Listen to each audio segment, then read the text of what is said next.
But let's go now to London. The other big story is, of course, how Nigel Farage and his reform movement, I touched on it last week, is surging in the opinion polls. The election is this coming Thursday. You can watch it here on Sky on Friday morning, of course, Australian time.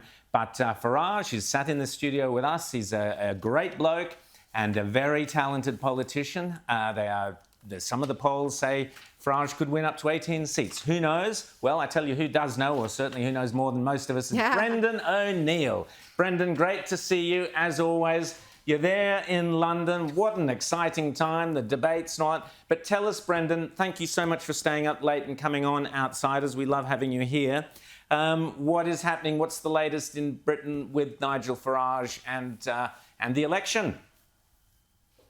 Well, Farage has certainly stirred the election up, and someone needed to. It was the most boring election in British history. You know, Rishi Sunak versus Keir Starmer. It was like choosing between two bank managers, you know, two cheeks of the same butthole, both boring, both grey, both technocratic. There was really no choice at all. And then Nigel Farage, who initially said he was going to go off to America and work with Donald Trump, he then decided to throw himself into the election, and he has really stirred it up. He has brought to the surface all the issues that people want to talk about, from mass immigration to freedom of speech to the crazy cult of net zero, all of these things that he's promising to get a handle on. And he's injected some momentum, and people are pleased that the uniparty, because the Tories and the Labour are pretty much indistinguishable these days. People are pleased that someone is challenging the uni-party and bringing in a different voice to politics. Rita. Now, Brendan, the polls show a Labour landslide is pretty much assured.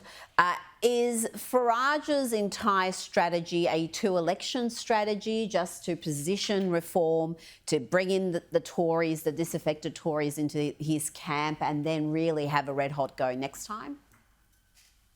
It could be. I think that's probably what he's thinking. You know, a lot of Tories are saying if you vote for Nigel Farage, if you vote for reform, you're basically helping Labour get into power. You're ensuring that Labour has a massive majority.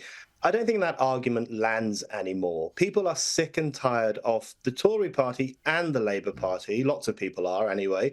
And they do want something different. They do want an alternative. And I think people are perfectly within their rights to vote for reform, even if at this election it won't make a massive difference. I think it could build up to something bigger at future elections.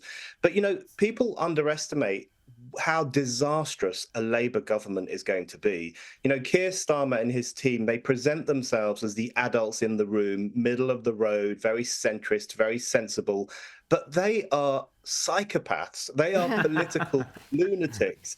And the policies they are pursuing in terms of the billions of pounds they will spend on net zero, which will basically further deindustrialize Britain, it will be like industrial suicide. They're against freedom of speech, and the way in which they define Islamophobia basically means we might soon have a blasphemy law where you can't criticize Islam without having the police feel your collar. And also, they don't even know what a woman is. You know, this is a party run by a man who says that 99.9% of women don't have a penis, which means he thinks that 1 in 1,000 women do have a penis. So these are people who don't understand truth, biology, freedom, industry, growth, or any of the other important things of politics. And it will be disastrous when they get into power. James.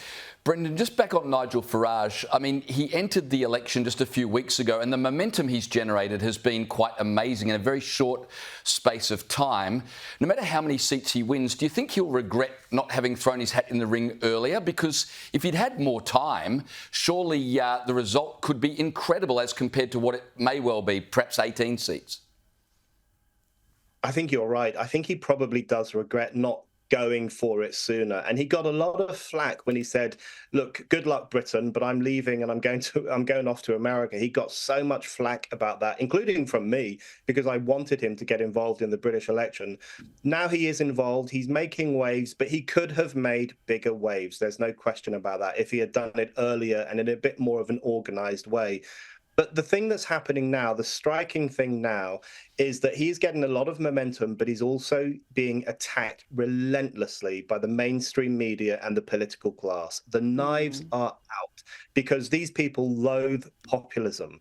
They loathe the gammon, which is how they refer to working class voters. They are still scared of the Brexit spirit that was unleashed in the referendum vote 8 years ago. They hate all these political waves that are coming from ordinary people who are sick of the mainstream political class.